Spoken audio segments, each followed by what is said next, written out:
राम राम हरे हरे, हरे कृष्ण कृष्ण कृष्ण हरे हरे, हरे राम राम राम हरे हरे, हरे कृष्ण कृष्ण कृष्ण हरे हरे। श्री राम जय जय राम, श्री राम जय जय राम, श्री राम जय जय राम, श्री राम जय जय राम, श्री राम जय जय राम, श्री राम जय जय राम।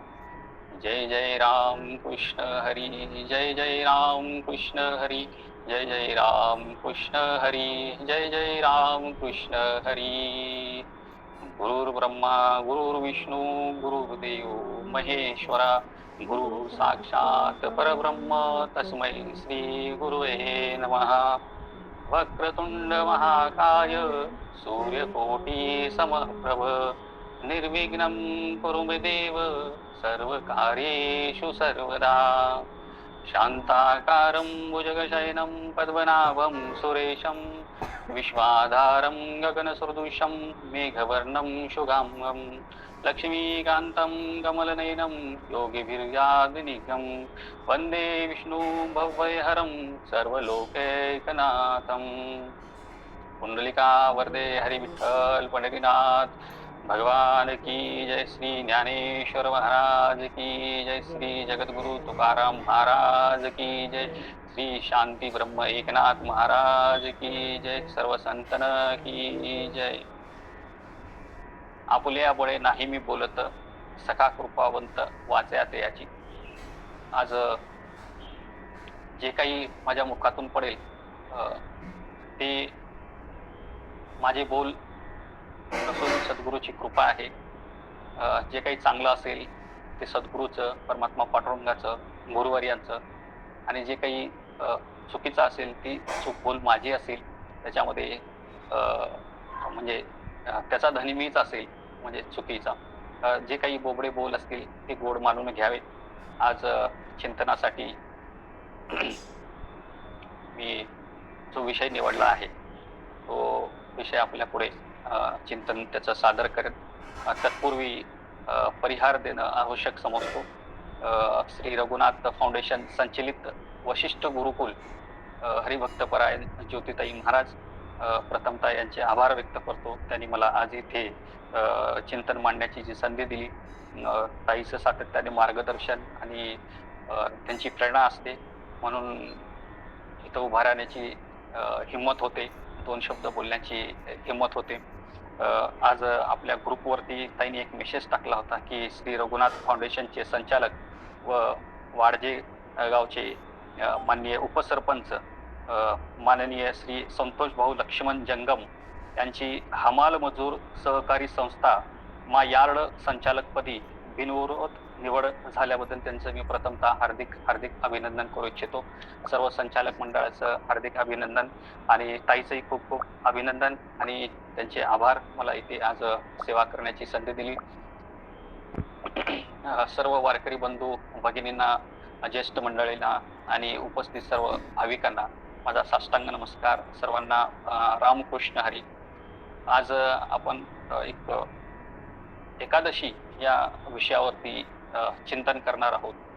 एकादशी ह्या आपल्या सर्व वारकरी संप्रदायामध्ये महत्वपूर्ण विषय म्हटला जातो, महत्वपूर्ण जीवभावाचा विषय असतो आपल्यासाठी। एकादशी म्हणजे व्रत वैकल्य मध्ये सर्वांमध्ये आपल्यासाठी श्रेष्ठ अशी ही एकादशी असते, त्यामुळे आपण त्याचं पावित्र्य खूप मोठ्या प्रमाणात सर्व वारकरी संप्रदाय जपतो, त्याचं पालन करतो त्या नियमाचं।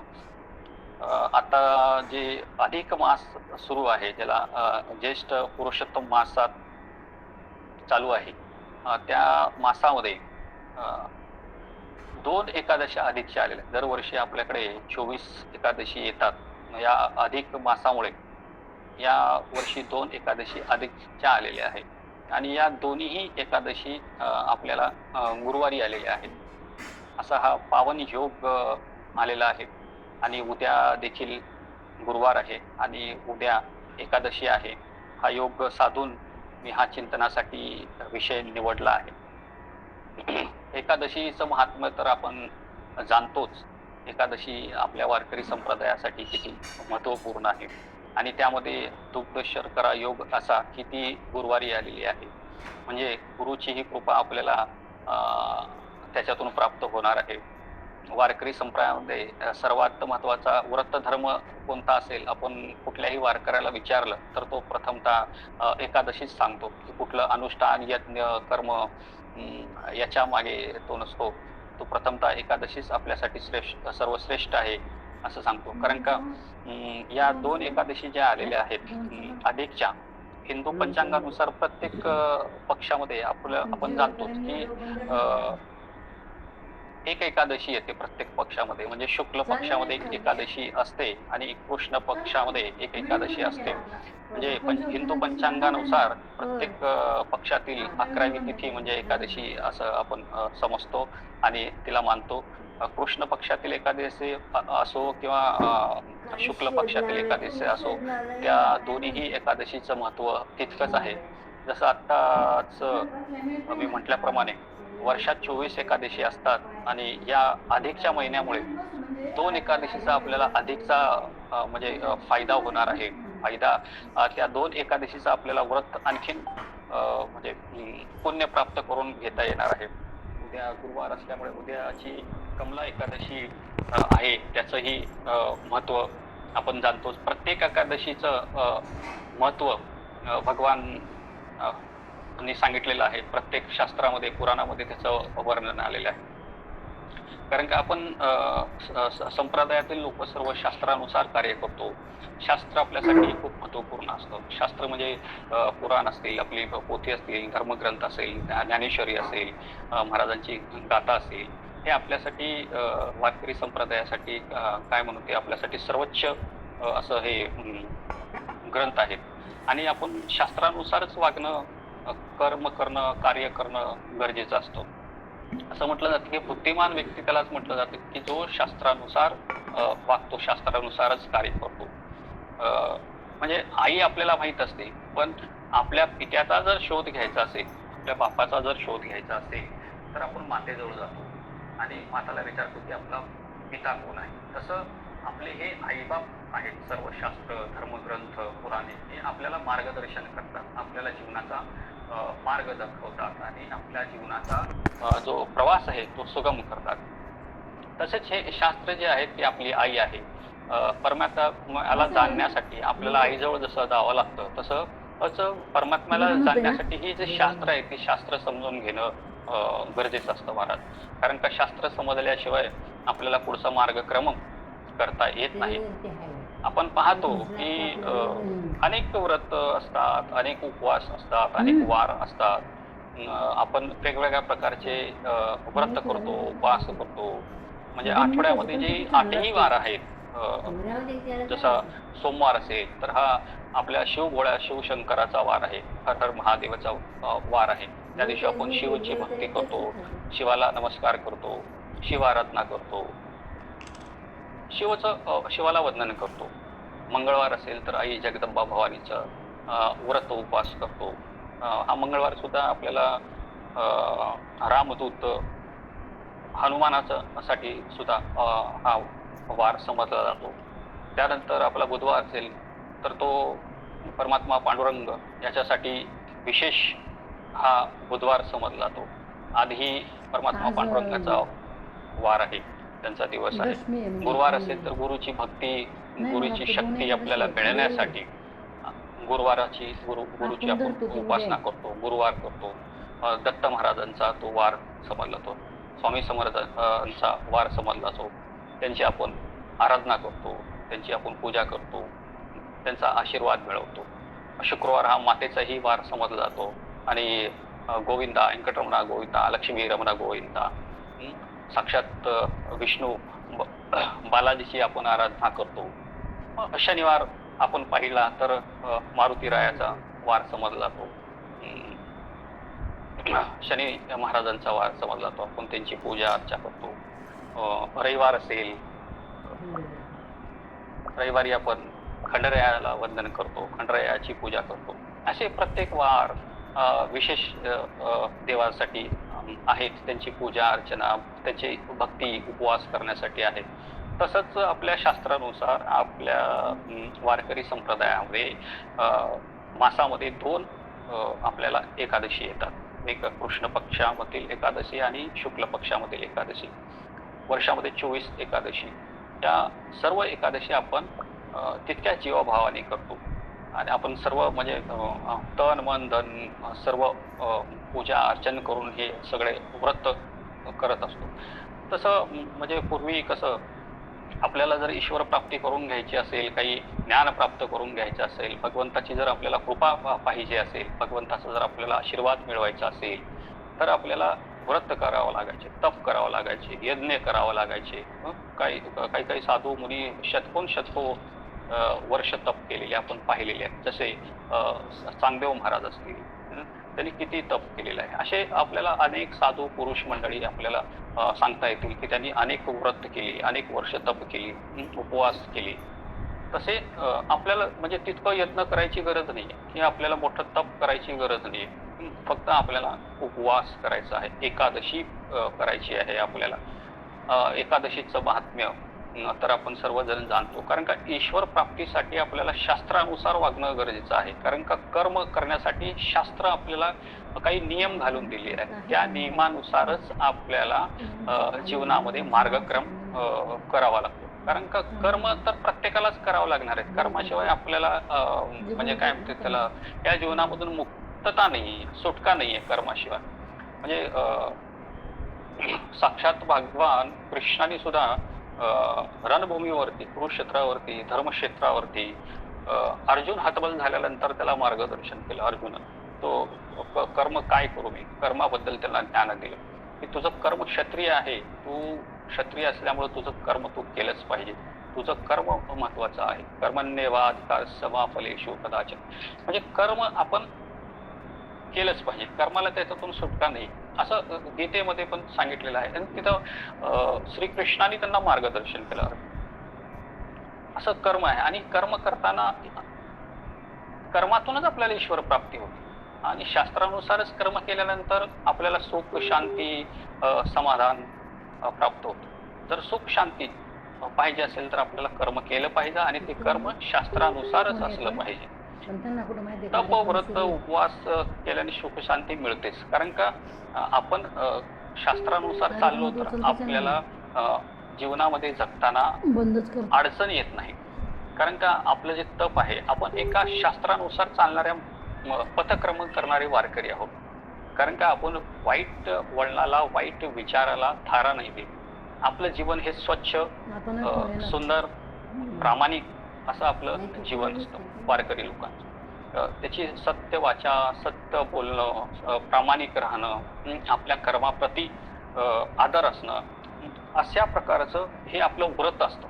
व्रत म्हणजे जीवनामध्ये जगताना जे आपण कर्म करतो तेच व्रत आहे. ज्ञान करण्याचं शिक्षक जे काम करतात ते त्यांचं व्रत आहे. एखादा व्यापारी प्रामाणिकपणे व्यापार करतो ते त्याचं व्रत आहे. एखादा राजकारणी प्रामाणिकपणे काम करतो, एखादा समाजसेवक प्रामाणिकपणे काम करतो, हे त्याचं व्रत आहे, हे त्याचं उपवास आहे.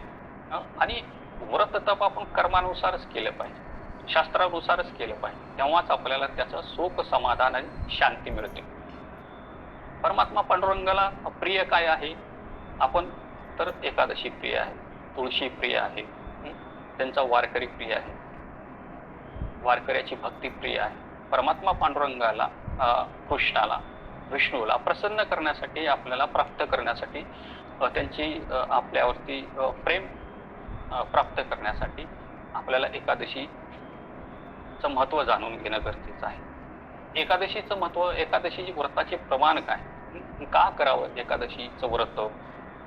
एकादशीचं व्रत अनेक ग्रंथामध्ये, अनेक शास्त्र पुराणामध्ये वर्णन केलेलं आहे. काही जसं आपल्याला सांगता येईल की हरिभक्त विलास नावाचं एक पुराण आहे. त्याच्यामध्ये मंगलचरणामध्येच सुरुवातीलाच गोस्वामींनी त्याचं महत्त्व पटवून दिलेलं आहे.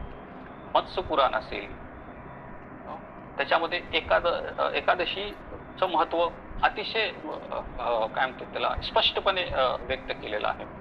अग्निपुराण असेल, त्या अग्निपुराणामध्ये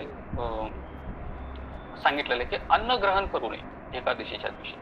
कधीही माणूस जो आहे, जो मनुष्य प्राणी आहे, मनुष्य प्राण्याने एकादशीच्या दिवशी कधीही अन्न ग्रहण करू नये असं त्या पुराणामध्ये सांगितलेलं आहे. विष्णू स्मृती असेल किंवा तुमचं स्कंद पुराण असेल. स्कंद पुराण तर हे 80,000 श्लोकाचं ग्रंथ म्हटलं जातं. हे पुराण सगळ्यात मोठं पुराण आहे.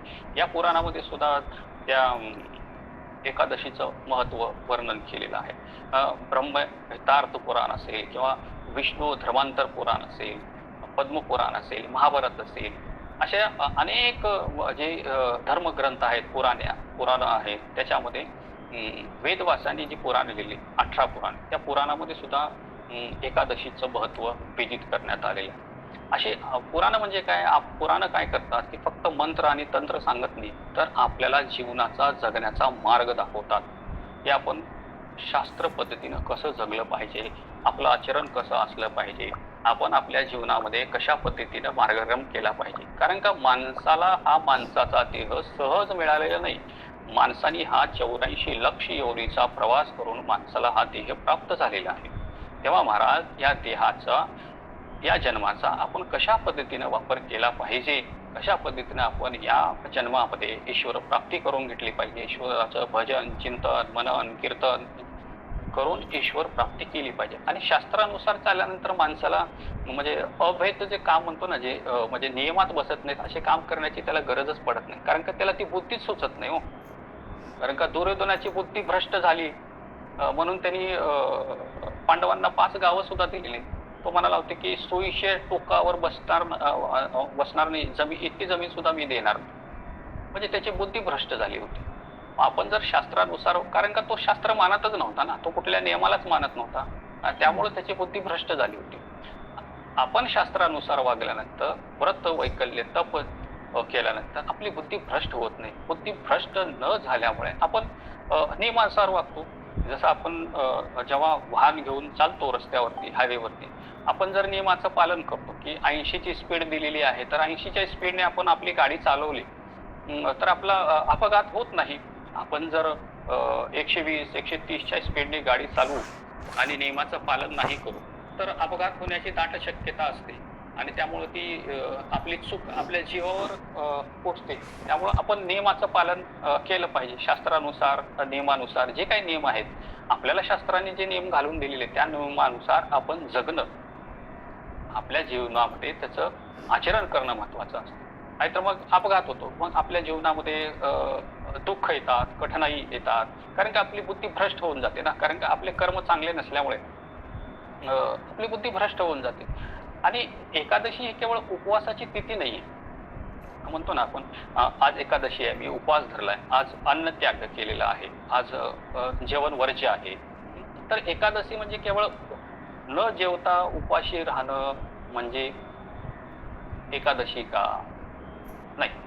तर एकादशी ही आत्मशुद्धी आहे. आपल्या आत्म्याची शुद्धी व्हायला पाहिजे, आपल्या मनाची शुद्धी व्हायला पाहिजे. आपल्या मनाची शुद्धी झाली, आपल्या आत्म्याची शुद्धी झाली, आपला भाव चांगला तयार होतो. आपला भाव चांगला तयार झाला की आपले विचार चांगले तयार होतात. आपले विचार चांगले झाले की आपण परमेश्वराच्या भक्तीच्या मार्गाकडे जातो आणि परमेश्वराशी एकरूप होतो आणि परमेश्वराची कृपा आपल्यावरती होते. केवळ उपवास, अन्न त्याग करून आपल्याला परमेश्वराची प्राप्ती होते का? परमेश्वराची कृपा प्राप्त होते का? तर नाही. तर त्यासाठी आपलं मन शुद्ध, आत्मा शुद्ध होणं गरजेचं आहे आणि ती केवळ एकादशीमुळे होती.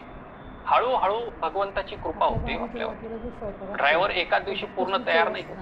तो पहिला गिअर टाकतो, दुसरा गिअर टाकतो, स्टेरिंग पकडतो, तो समजून घेतो ऍक्सिलेटर कुठला आहे, ब्रेक कुठला आहे, क्लच कुठला आहे, कशा पद्धतीने केवढ्या जागेतून मला गाडी चालवायची आहे. हे मग नंतर तो 20 किलोमीटर, 10 किलोमीटर, 100 किलोमीटर, 200, 500 किलोमीटर असं हळूहळू ड्रायव्हर तयार.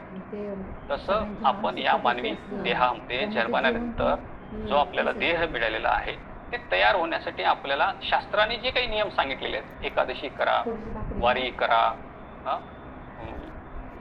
पांडुरंगाला पांडुरंगाच्या वारीला जा, पांडुरंगाचं दर्शन घ्या, नामस्तोत्र बना, आपण जे काही आपल्याला नियम दिले आहेत त्या नियमाला धरून आपल्याला आपण चालल्यानंतर आपल्या जीवनामध्ये दुःख येणारच नाही. त्यामुळं एकादशी ही केवळ उपवास अन्न त्याग करण्याची क्रिया नाही, तर ती क्रिया आहे आत्मशुद्धीची, आपल्या आत्म्याला पाहण्याची, आपल्या मनाची शुद्धी करण्याची एकादशी आहे. संत म्हणतात उपवास म्हणजे फक्त अन्न सोडणे नव्हे, म्हणजे वाईट विचाराचाही देखील त्याग व्हायला पाहिजे. म्हणजे अन्नाचा त्याग करून उपयोग, आपल्या डोक्यामध्ये आपल्या मनामध्ये जे काही वाईट विचार येतात ना, त्या वाईट विचाराचा देखील त्याग करणं महत्वाचं आहे. म्हणजे तेव्हाच ती खरी एकादशी होईल. आणि आपल्या वारकरी संप्रदायाचा पाया हा मला असं वाटतं की तो नामस्मरण, एकादशी, पंढरीची वारी, तुळशीमाळ, मुक्का, चंदन टिळा, या जी नामस्मरण असेल, एकादशी असेल, टिळा असेल, पंढरीची वारी, या पायावरतीच उभी आहे. हेच त्याचे पिलर आहेत, हेच त्याचे खांब आहेत. आणि या खांबावरतीच ही सगळी वारकरी संप्रदाय इतकी वर्षानुवर्षे, शतकानुशतके आजही खंबीरपणे उभी आहे. आजही लाखो वारकरी चालत येतात, ऊन, वारा, पाऊस कशाचीही तमा न बाळगता पांडुरंगाच्या भेटीसाठी, दर्शनासाठी चालत जातात. आणि त्याला दर्शन भेटतं का पांडुरंगाचं? किती मोठी गर्दी असते, 14 तास, 15 तास, 20 तास, इतकी मोठी गर्दी असते. पण तो चंद्रभागे स्नान, आपली प्रदक्षिणा केली, कळसाचं दर्शन घेतलं, झालं. त्याची एकादशी सफल झाली, त्याची वारी सफल झाली. हा वारकरी संप्रदायाचा पाया आहे. नामस्मरण, राम कृष्ण हरी, राम कृष्ण हरी, राम कृष्ण हरी, विठ्ठल विठ्ठल विठ्ठल विठ्ठल विठ्ठल विठ्ठल. वारी 4 पावलं तरी चाला. वारी आपल्याला 15 दिवस, महिना, 4 दिवस नाही जमत, 4 पावलं तरी आपण चालू शकतो. वारकऱ्याची आपण सेवा करू शकतो. दीनदुबळ्यांची सेवा करणं, त्यांना पाणी देणं, अन्नदान देणं, जे काही आपल्याला वारीमध्ये करता येतं ते आपण वारीमध्ये करावं. काही वैद्यकीय सेवा देता येते. ज्या पद्धतीनं आपण ज्या क्षेत्रात काम करतो त्या क्षेत्रातली सेवा आपण वारीमध्ये दिलं तर ती आपली वारी पूर्ण झाली. आपण पंढरपूरला जायची गरजच नाही आपल्याला. त्या वारकऱ्यांच्या पाया पडला, आपल्याला झाली आपली पंढरीची वारी पूर्ण झाली. हीच आपल्या वारकरी संप्रदायाचा पाया आहे. नामस्मरण करणं, एकादशी करणं, वारी करणं, हाच आपल्या वारकरी संप्रदायाचा पाया आहे. या एकादशीच्या महात्म्य सांगताना तुकाराम महाराजाचा एक छानसा अभंग आहे. संपदा सोहळा नावडे मनाला, करीतो टकळा पंढरीचा, जावे पंढरीसी आवडी मनासी, कधी एकादशी आषाढी हे, तुका मने ऐसे आर्त ज्याचे मनी, त्याची चक्रपाणी वाट पाहे. मग साक्षात परमात्मा पांडुरंग सुद्धा त्याची वाट पाहतो या वारकऱ्याची. म्हणजे इतकं महत्व आषाढी एकादशीचं संत तुकाराम महाराजांनी या अभंगातून व्यक्त केलेला आहे. काय भाव आहे महाराज. संपदा सोहळा नावडे मला, काही आम्हाला सोहळे काही नाही आवडत. तुम्ही कितीही मोठे कार्यक्रम करा, काही करा, आम्हाला नाही आवडत. जावे पंढरीसी आवडे मनासी, आम्हाला काय आवडतंय? पंढरपूरला जायला आवडतं, पांडुरंगाचं दर्शन घ्यायला आवडतं. चरण दर्शन नाही झाले मुखदर्शन, मुखदर्शन झाले नाही कळसाचे दर्शन झालं, आम्हाला हे आवडतं. आणि कधी एकादशी आहे आम्ही याची वाट पाहतो. एकादशी कधी आहे, तारीख आपल्या कॅलेंडरला नोंद असते, एकादशी कधी आहे. तुका म्हणे ऐसे आर्त ज्याचे मनी, त्याचे चक्रपाणी वाट पाहे. म्हणजे अशा वारकऱ्याची, अशा व्यक्तीची, अशा भाविकाची साक्षात परमात्मा पांडुरंग देखील वाट पाहतो. काय प्रेम आहे भगवंताचं. आणि हा सोहळा मनाला नाही तर केवळ पंढरीचा ध्यास मनाला लागलेला आहे. पंढरीला जाणे मनाला फार आवडते. कधी एकादशी आहे, कधी आषाढी आहे, कधी कार्तिकी आहे, कधी वारी आहे. पंढरपूरला कधी जाईल, पंढरपुरात पाय ठेवलं की मी माझ्या माहेरला गेल्यासारखं वाटतं. संत सुद्धा म्हणतात माझे माहेर पंढरी. पंढरपूर आपल्यासाठी म्हणजे महिलांसाठीच म्हणजे काय माहेर असतं असेल, पुरुषांसाठी सुद्धा माहेर आहे. आणि ते माहेर म्हणजे फार जवळचं माहेर. म्हणजे महिलांसाठी तर ताईंसाठी तर 2-2 माहेर आहेत. एक त्यांचं घरचं माहेर आणि पंढरीचं माहेर. पुरुषांसाठी तर एकच माहेर आहे, पंढरपूर. माझे माहेर पंढरपूर. असं छान अभंग या एकादशीचं महत्त्व पटवताना संत तुकाराम महाराजांनी सांगितलेलं आहे. पंढरीची वारी आहे माझे घरी, आणिक न करी तीर्थव्रत.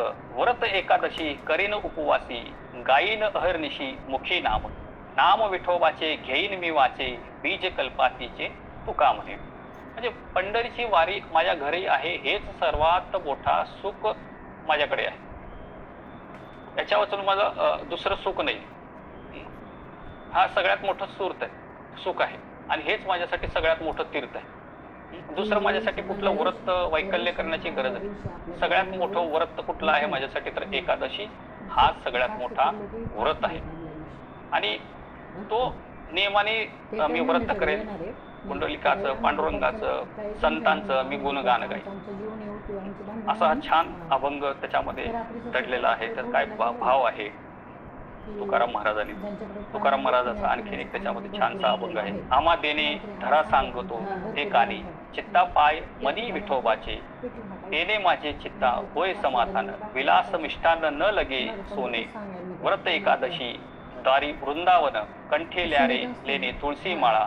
तुका म्हणे त्याचे घरी उष्टावळी, मज दिवाळी दसरास.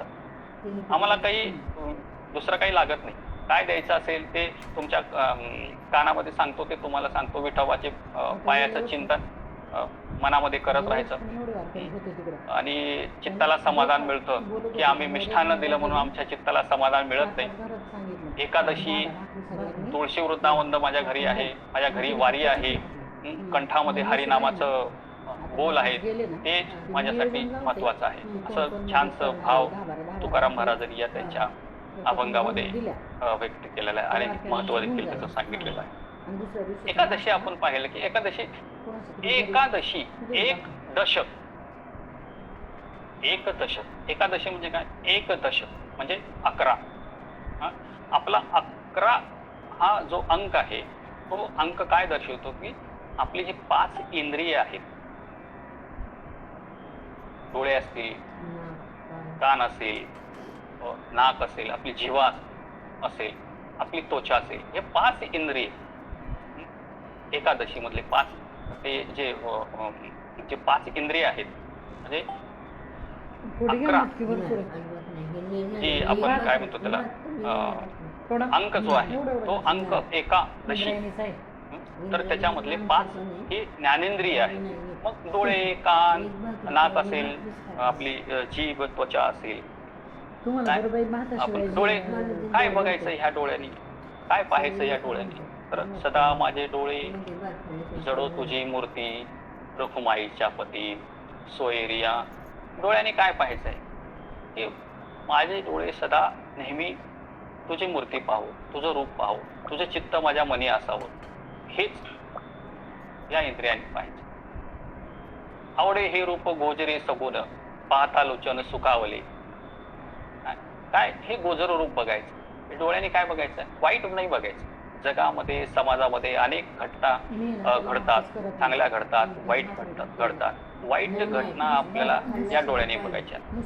या डोळ्यांनी काय बघायचंय तर परमात्मा पांडुरंगाचं रूप, त्याचं सुंदर साजरं रूप बघायचंय. पहा ते डोळे विठोबाचे रूप, ऐका ते कान विठोबाचे गुण, बोला ते मुख विठोबाचे नाम, चिंता ते मन विठोबाचे.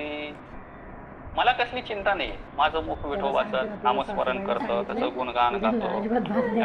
माझे कान विठोबाचे गुणगान ऐकतात. कीर्तन असेल, भजन असेल, माझे कान विठोबाचं गुणगान ऐकतात. आणि माझं मुख हातून राम नाम निघतं. राम कृष्ण हरी, राम कृष्ण हरी, राम कृष्ण हरी. आणि माझ्या मनाला कसली चिंता नाही. माझी चिंता परमेश्वराला. मी कशासाठी चिंता करू? मग हे 5 जे इंद्रिय आहेत ते 5 इंद्रियांनी काय केलं पाहिजे? मला एवढं लागतं नाही पण. आणि 5 कर्मेंद्रिय जसे आपले हात आहे, पाय आहे, वाणी आहे, जनेंद्रिय आहे, बुद्धींद्रिय आहे. हे जे 5 कर्मेंद्रिय आणि 5 ज्ञानेंद्रिय आणि आपलं एक मन, असं 5, 5, 10 आणि एक मन 11 या म्हणजे एकादशी. म्हणजे काय आहे एकादशी? या 11 इंद्रियांना भगवंताच्या चरणी अर्पण करणे म्हणजे एकादशी. आपल्या या इंद्रियावरती ताबा असला पाहिजे, आपल्या मनावरती ताबा असला पाहिजे. आपले जे डोळे, कान, नाक, आपले जे सगळे मन आहे, जे मन चंचल आहे, त्याच्यावरती आपलं नियंत्रण असलं पाहिजे. तेव्हा ही एकादशी होते. एकादशी म्हणजे केवळ अन्नाचा त्याग करणे नव्हे, याला भगवंताच्या चरणी समर्पण करावं लागतं. एक सूर्यवंशी वंशातील राजा होता. राजा रुक्मांग खूप शूर, धार्मिक आणि हे सूर्यवंशातील म्हणजे राम वंशातील राजे, अत्यंत धार्मिक, अत्यंत सात्विक आणि अत्यंत शूर असे राजा रुक्मांगद. त्यांच्या परिसरामध्ये त्यांनी खूप मोठी बाग लावली, वेगवेगळ्या प्रकारचे फुलं त्यांच्या बागेमध्ये, आणि त्या फुलांचा सुगंध पूर्ण देवाच्या ह्याच्यापर्यंत जायचं, स्वर्गापर्यंत जायचं. म्हणजे इतके ती सुवासिक फुलं होती. या सुवासिक फुलांचा मोह उर्वशी अप्सरा यांना पडला. त्या उर्वशी अप्सरा रात्रीला यायच्या पृथ्वीवर आणि तिथली फुलं घेऊन जायच्या आणि रोजचा हा त्यांचा दिनक्रम चालायचा. एके दिवशी बाकीच्या अप्सरा निघून गेल्या आणि उर्वशी पृथ्वीवरतीच राहिले, म्हणजे त्या राजाच्या बागेमध्येच. आणि मग सकाळ झाली, तिच्यातली जी शक्ती होती ती उडून जाण्याची शक्तीच संपून गेली. राजा जेव्हा बाहेर आले, फेरफटका मारला बागेमध्ये, तर तेव्हा उर्वशी त्यांच्या निर्देशनासाठी उर्वशी रडायला चालू केलं. म्हटलं की मी स्वर्ग लोकातून आलेली आहे आणि मी आपल्या बागेतील फुलं तोडून घेऊन जाते आणि माझ्यातली आता जी शक्ती आहे ती संपलेली आहे. मला कृपया करून तुम्ही देवलोकी पाठवा. राजाने म्हटलं की माझ्याकडे अशी कुठली शक्ती नाही आहे की तुला मी देवलोकी पाठवेन. उर्वशीने म्हटलं की तुमच्या राज्यामध्ये असं कोणीतरी असेल की जे यांनी उपवास केला असेल, एकादशी केली असेल. काल एकादशी होती. तर राजाने म्हटलं की हे एकादशी काय आहे. मग उर्वशीने राजांना एकादशीचं महत्त्व सांगितलं. किंवा चुकून तरी कोणीतरी अन्न ग्रहण न करता उपाशी राहिला असेल याचा शोध घ्या. मग राजाने आपल्या सैनिकाला कामाला लावलं. प्रत्येक गावागावामध्ये जाऊन शोध घ्यायला सुरुवात झाली. आणि मग त्यानंतर उपवास काय आहे, एकादशी काय आहे हे माहीतच नव्हतं. पण एक स्त्री अशी होती की जिला दुःखी कष्टी होती आणि तिच्याकडे अन्न खरेदी करण्यासाठी पैसा नसल्यामुळं ती उपाशी राहिली होती एकादशीच्या दिवशी. मग सैनिकांनी त्या स्त्रीला धरून राजाकडे घेऊन आलं आणि सांगितलं की महाराज, ही स्त्री आहे जी काल अन्न ग्रहण केली नाही, तिला अन्न मिळाले नाही, ही उपाशी राहिली आणि काल एकादशी होती. जाणून म्हणजे अजाणतेपणे उपवास. काय झालं महाराज, अजाणतेपणे उपवास झाला त्या स्त्रीकडून. त्या उर्वशीने म्हटलं की त्या स्त्रीला की बाई, तू हे हातामध्ये पाणी घे आणि तू काल जे उपवास केलास, त्याचं जे व्रत केलंस, त्याचं पुण्य हे मला मिळावं असं तू माझ्यासाठी याचना कर, माझ्यासाठी प्रार्थना कर. त्या स्त्रीनं तसं केलं आणि तिला परत ती शक्ती प्राप्त झाली उर्वशीला आणि ती देवलोकी गेली. एकादशीचं महात्म्य उर्वशीनं राजाला सांगितलं. राजाला त्या एकादशीचं महत्त्व पटलं. राजाने पूर्ण त्याच्या प्रांतामध्ये एकादशी करण्याचं, प्रत्येक नागरिकाने एकादशी करण्याचं कंपल्सरी फरमानच काढलं आणि त्या प्रांतामधील प्रत्येक माणूस एकादशी करायला लागल्यामुळं चिंता पडली. किंवा आता नरकात तर कोण जातच नाहीये, सगळे स्वर्गातच चालले. अशा प्रकारचा तो एक किस्सा शास्त्रामध्ये सांगितला जातो की एकादशीच्या काय महत्व आहे ते. आणि आणखीन एक त्याच्यामध्ये गोष्ट कथा सांगितली जाते. मुरासूर नावाचा एक राक्षस होता. हा राक्षस शंकासुराचा मुलगा होता. हा भयंकर तपस्वी हा शंकासूर. आणि काय म्हणते, तप करून, खूप साधना करून शक्ती प्राप्त केली. आणि या शंकासुराने ब्रह्माचे वेदच चोरले आणि मग विष्णूंनी त्याच्याशी युद्ध करून, त्याचा वध करून त्याचे वेद परत ब्रह्मांना वापस करून दिले. आणि या शंकासुराचा जो मुलगा होता मुरासूर नावाचा, हा मोठा झाल्यानंतर याने पण जप तप केलं, शिवाची भक्ती केली. शिवशंकर भोळे, त्यांनी वरदान मागितलं. शिवानी वरदान त्यांना दिलं मुरासूरला. आणि मुरासूर हा मातून गेला, देवलोकामध्ये युद्ध करायला लागला. देवांना हैराण परेशान करून सोडलं, की पळो की सडो करून सोडलं. इतकं तो मातून गेला. देवलोक सगळे विष्णूकडे गेले, विष्णूंना प्रार्थना केली की हा मुरासुराचा काहीतरी बंदोबस्त करा. हा मुरासूर सर्व देवलोकामध्ये हल्ले करतोय, त्रास देतोय, जीव घेतोय. भगवंतानी म्हटलं की चला तुम्ही युद्धाला चला, येतो मी. भगवानी युद्धाला उतरले. युद्ध सुरू झालं, प्रचंड युद्ध सुरू झालं. आणि युद्ध सुरू असताना भगवंत पळून गेले तिथे आणि एका गुहेमध्ये जाऊन लपून आराम करायला लागले.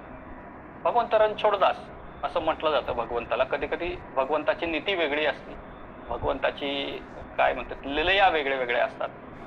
तर मग त्या गुहेमध्ये जाऊन भगवंत लपले आणि झोपी गेले. हा मुरासूर शोधत शोधत शोधत शोधत सैन्याला घेऊन आला आणि पाहिलं तर काय, विष्णू भगवान त्या गुहेमध्ये आराम करतायत. मी इतकं मोठं युद्ध करतोय आणि हा विष्णू इथे येऊन झोपला. त्याला फार प्रचंड राग आला त्या मुरासुराला, त्या असुराला. आणि भगवंत झोपलेले होते. भगवंतावरती तलवार चालवण्यासाठी त्यांनी तलवार उचलली. भगवंतावरती तलवार उचलणार ते त्यात भगवंताच्या शरीरातून तेजपुंज निर्माण झाले आणि भगवंताच्या शरीरातून एक माता प्रगट झाली, देवी प्रगट झाली. आणि त्या मातेने भयंकर असं युद्ध केलं. त्या मोरासुराचं सर्व सैन्य मारून टाकलं. मोरासूर शरणागतीला आला आणि तो विष्णूच्या पायावरती पडला. भगवान विष्णू जागे झाले आणि तो मोरासूर त्यांच्या पायाजवळ पडलेला पाहिल्यानंतर त्या मातेकडे भगवंतांनी पाहिलं आणि म्हटले की तू कोण आहे? तेव्हा त्या मातेने उत्तर दिलं, मी एक दासी आहे, एक दासी आहे, एकादशी आहे, एक दासी आहे. भगवंताच्या शरीरातून प्रकट झालेली ती माता. तिने सांगितलं की मी एक दासी आहे, तुमच्या शरीरातून उत्पन्न झालेली आहे. भगवंतांनी पाहिलं की हे सर्व मोरासुराचं जे सैन्य आहे ते सर्व सैन्य या मातेने मारून टाकलेलं आहे आणि मोरासूर शरणागतीला आहे. मोरासुराने माफी मागितली देवाला आणि सांगितलं की मला अभय द्या, भगवंता मला अभय द्या. भगवंतानी म्हटलं की तू इतकं मोठं पाप केलेलं आहे की तुला माफी तर देणं अवघड आहे. आणि मग खूप विनवणी केल्यानंतर भगवंतानी त्याला एक शाप म्हणा किंवा उपशाप म्हणा, त्याला म्हटलं की तू एकादशी दिवशी अन्न म्हणून राहशील. म्हणजे ज्या दिवशी एकादशी दिवशी जो प्राणी, जो मनुष्य अन्न ग्रहण करेल तो असुर बनेल. म्हणजे त्याचे विचार, त्याचं बोलणं, त्याचं चालणं, त्याचं राहणं सर्व असुरासारखं होईल. म्हणून एकादशी दिवशी अन्न ग्रहण करू नये असं म्हणतात. कारण का, ते असुराचं काम आहे. आपले विचार कसे बनतात? असुर होत, असुरी विचार, माणूस असुरी होतो. देवानी मग त्या मातेला वर दिला की आजच्या दिवशी, एकादशी दिवशी जे लोक व्रत उपवास करतील त्यांना माझी असीम भक्ती प्राप्त होईल. आता महाराज वर काय मागितलं त्या मातेने? वर काय दिलं भगवंतानी? तुला माझी असीम भक्ती प्राप्त होईल. आपण म्हटलं असतं तर मला बंगला द्या, गाडी द्या, 4 एकर जमीन द्या, road touch, highway touch, 10 acre शेती द्या, आपण असं काही मागितलं असतं. पण भगवंतानी त्या दासीने काय म्हटलं? असीम भक्त, जो कोणी एकादशी करेल त्याला माझं आशीर्वाद असेल आणि तो माझा लाडका असेल, प्रेमळ असेल, त्याच्यावर माझा अधिकार असेल. भगवंताचा त्या प्राण्यावर अधिकार असेल, मनुष्यावरती अधिकार असेल. अशा प्रकारची एक पुराणामध्ये एकादशीचं महत्त्व सांगणारी मुरासुराची एक कथा येते. पद्मपुराणामध्ये ही कथा सांगितलेली आहे मुरासुराची एकादशीच्या याच्यामध्ये. महाराज मग प्रश्न येतो की ही एकादशी तर आपण पाहिलं पुराणामध्ये, शास्त्रामध्ये, सर्व धार्मिक ग्रंथामध्ये इतकं त्याचं महत्त्व आहे या एकादशीचं. मग हे एकादशी साजरी कशी करावी? आपल्या सर्वांना माहीत आहे, आपण एकादशी करतो. आता मी काय सांगणार? एकादशी करायचं म्हणजे अन्न सोडायचं, शिजवलेलं अन्न नाही खायचं, भात नाही खायचा, डाळ नाही खायचं, अन्न नाही खायचं, अन्न ग्रहण नाही करायचं. काही लोक फक्त जल पितात, काही फळ खातात, त्याच्यावरती आपली एकादशी करतात. मग आणखीन तुम्ही काय सांगता की एकादशी कशी साजरी करायची? तर काही शास्त्रामध्ये नियम सांगितलेले आहेत, जे आपण हे सगळं शास्त्रानुसार म्हणजे शास्त्राचा आधार घेऊन एकादशीचं महात्म्य पाहतो किंवा एकादशीचं महत्त्व पाहतो. एकादशी कशी साजरी करावी? तर प्रथमतः ब्रह्ममुहूर्त जे आहे, ब्रह्ममुहूर्त ज्याला आपल्याला शास्त्राने सांगितलेलं आहे की ब्रह्ममुहूर्तावर उठावं, स्नान करावं, तुळशी पूजन करावी, विष्णू सहस्त्रनाम, गीतेचा पाठ, पूजा अर्चन, कीर्तन, जागरण, या गोष्टी आपण एकादशीला करावं. एकादशी असेल तर हे अशा पद्धतीनं आपण ही एकादशी साजरी करावी. आणि एक संत विष्णुदास नामा म्हणून झाले, त्यांनी एक अतिशय सुंदर ग्रंथ लिहिलेला आहे, एकादशी महात्म्य. खूप छान ग्रंथ आहे. त्याच्यामध्ये द्रौपदी श्रीकृष्णाला विचारते की आमच्याकडून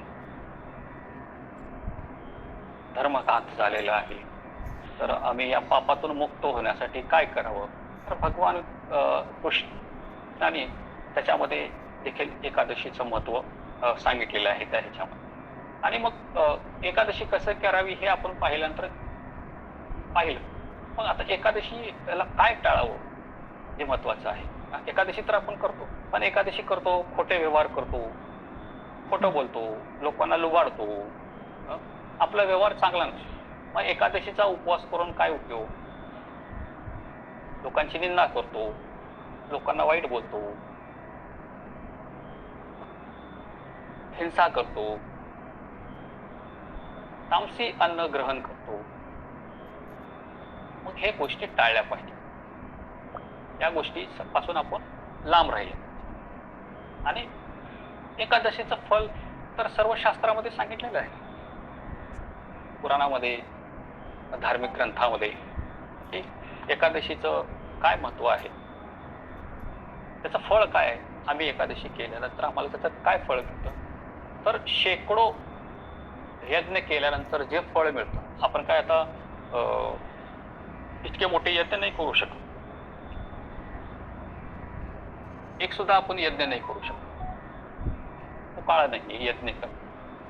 मग शेकडो यज्ञाचं फळ आपल्याला एकादशीमुळे ते पद्मपुराणामध्ये अध्याय 31 मध्ये सांगितलेलं आहे. किंवा एकादशी केल्यामुळे काय फळ मिळतं, तर आपल्याला एकादशी केल्यामुळे शेकडो यज्ञाचं फळ मिळतं. स्वर्गाची प्राप्ती होते, मोक्ष मिळतो आपल्याला. आणि महत्वाचं म्हणजे आता वैज्ञानिक भाषेत सांगायचं तर आपलं चांगलं आरोग्य राहतं. आरोग्य म्हणजे आरोग्यदायी आपलं शरीर राहतं. पचन संस्था चांगली राहते, पचनाचे विकार होत नाही. आपल्या शरीरातले जे विषारी द्रव आहेत, विषारी घटक जे आहेत ते निघून जातात. जे मेद आहे ते कमी होतो. आणि शास्त्रानुसार, पुराणानुसार आपल्याला काय म्हणतात त्याला, पत्नी चांगली मिळते, स्त्रियांना पती चांगला मिळतो, पुत्र चांगले प्राप्त होतात. म्हणजे आपल्या आदेशाचं पालन करणारे पुत्र मिळतात. म्हणजे आपण सांगेल तसं ऐकणारे पुत्र आपल्याला मिळतात. एकादशीचं फल असं सांगितलेलं आहे. त्यानंतर आपल्याला भगवंताची गोडी लागते. आणि गरुड पुराणामध्ये सांगितलेलं आहे की कुबेर, ब्रह्माने कुबेराला आशीर्वाद दिला आणि कुबेराला सांगितलं की जो कोणी एकादशी करेल तू त्याच्यावरती प्रसन्न राहा. म्हणजे कुबेर म्हणजे जो देवाला सुद्धा काय म्हणते धन देतो. देवाची सुद्धा बँक कुबेराकडे आहे. आणि मग आपल्याला काय कमी पडेल, आपल्याला काय कमी पडणार आहे. देवाला तिथं कमी पडेल. देवाला पुरवणारा कुबेर आपल्याला, आपण आपली छोट्या छोट्या बँक 1,00,000, 2,00,000, करोड, 2 करोडच्या तिथं तर कुबेरा प्रसन्न झाल्यानंतर मग आपल्याला काय किती म्हणजे आपल्याकडे धनसंपदा मिळेल, सुखप्राप्ती होईल. असं म्हणजे एकादशीचं व्रताचं फळ. आणि शास्त्रीय भाषेत, वैज्ञानिक भाषेत सांगायचं तर डायजेशन चांगलं राहतं. आपल्या पोटाला विश्रांती मिळते. रोज पिझ्झा बर्गर खाऊन जे आपल्या आतड्यामध्ये गेलेलं आहे त्याला विश्रांती मिळते. शरीर चांगलं राहतं, ब्लड सर्क्युलेशन चांगलं होतं, आपल्या बॉडीला जरा विश्रांती मिळते आणि मन शांत होतं. त्यामुळं चांगली आपली बॉडी राहिली, डायजेशन चांगलं राहिलं, हे शास्त्रीय आपल्याला कारण सांगता येईल. आणि आजच्या या आधुनिक काळामध्ये त्याचं जर महत्व सांगायचं म्हटलं, एकादशी म्हणजे आपण हा विचार बघतो, या संदर्भात चिंतन मांडतो की एकादशी म्हणजे केवळ उपवास करणे नव्हे, अन्न त्याग करणे नव्हे. आजच्या या आधुनिक काळामध्ये, आजच्या या माहिती तंत्रज्ञानाच्या काळामध्ये, आजच्या या एआयच्या जगामध्ये जे सगळं एआयच्या माध्यमातून चालू आहे, जे सगळं इंटरनेटच्या माध्यमातून चालू आहे, टीव्ही, मोबाईल, सोशल मीडिया, याच्याशिवाय आपलं आता जीवनच राहिलेलं नाही. सोशल मीडिया पाहिजे, फेसबुक पाहिजे, व्हॉट्सअप पाहिजे, इन्स्टा पाहिजे, ट्विटर पाहिजे, असे कितीतरी प्लॅटफॉर्म आहेत. आणि आपण दिवसाचे 5 ते 6 तास त्या सोशल मीडियावरती घालतो रील्स बघण्यामध्ये. आणि माणसाची तर आता मानसिकता अशी झाली आहे की तो 1-1.5 मिनिटाचा व्हिडिओ पण बघत नाही समाधानाने. म्हणजे तो इतका, म्हणजे त्याची बुद्धी इतकी चल-बिचल झालेली आहे, त्याची मानसिकता इतकी खराब झालेली आहे. तो म्हणजे आपलं 1 तास प्रवचन, चिंतन लोक ऐकतात, हे आपलं नशीब. कारण का आज माणसाची मानसिकताच नाही आहे 1 मिनिट 2 मिनिट व्हिडिओ बघायची. इतकं तो म्हणजे चंचल झालेली आहे तिची वृत्ती. मग ही जी चंचल वृत्ती आहे, ही जे इंटरनेटमुळं, सोशल मीडियामुळं खराब झालेली आहे आजच्या वातावरणामुळे. एकादशी व्रत केले, आपण शास्त्रानुसार राहिलो तर आपले मानसिक स्वास्थ्य खराब होणार नाही याची आपण काय म्हणू गॅरंटी. आणि हे धावपळीचं जग आहे. या धावपळीच्या जगामध्ये तुम्ही बघाल रस्त्याने जाताना किती ताणतणावामध्ये माणसं असतात. लोकल मिळाली नाही, बस मिळाली नाही, किती खड्डे आहेत, ट्रॅफिक किती आहे, पेट्रोल मिळत नाही, ऑफिसला लवकर पोचायचं आहे, असे 100 हजारो कारणामध्ये EMI भरायचा आहे, पगार नाही झालाय, गॅस नाही मिळत, गॅसला नंबर लावलाय, 4 दिवस झाले, गॅसचा तुटवडा आहे. किती किती म्हणून जगण्याचेच प्रश्न आहेत त्याला. या रहाटगाडं जे म्हणतो आपल्या जीवनाचं, त्याचं चालवण्यामध्येच त्याचं माणसाचं आयुष्य निघून झालं. मग महाराज, आम्ही कधी एकादशी करायची, कधी धर्म करायचं, कधी कीर्तन करायचं, कधी ते नामस्मरण करायचं, कधी ध्यान धारणा करायची, कधी विठ्ठल विठ्ठल कधी करायचं, रामकृष्ण हरी कधी करायचं. इतक्या धावपळीच्या जगामध्ये आपण एक दिवस एकादशी केलं तर हे सगळं आपल्याला पुण्य प्राप्त होईल. बाकी काही यज्ञ तप वगैरे करायची गरज नाहीये. आणि हे माहिती तंत्रज्ञानाच्या जगामुळे लोकांची मानसिकता खराब झाली. आपल्याला चांगली जर मानसिकता पाहिजे असेल, मन शांत पाहिजे असेल, रात्रीला म्हणजे झोपेची गोळी न घेता जर झोपायचं असेल, राम कृष्ण हरी राम कृष्ण हरी राम कृष्ण हरी एक 5-10 मिनिट रात्रीला करून बघा, म्हणजे गोळी लागतच नाही हो. हीच गोळी आहे, राम नामाची गोळी, विठ्ठलाची गोळी. खूप छान गोळी आहे.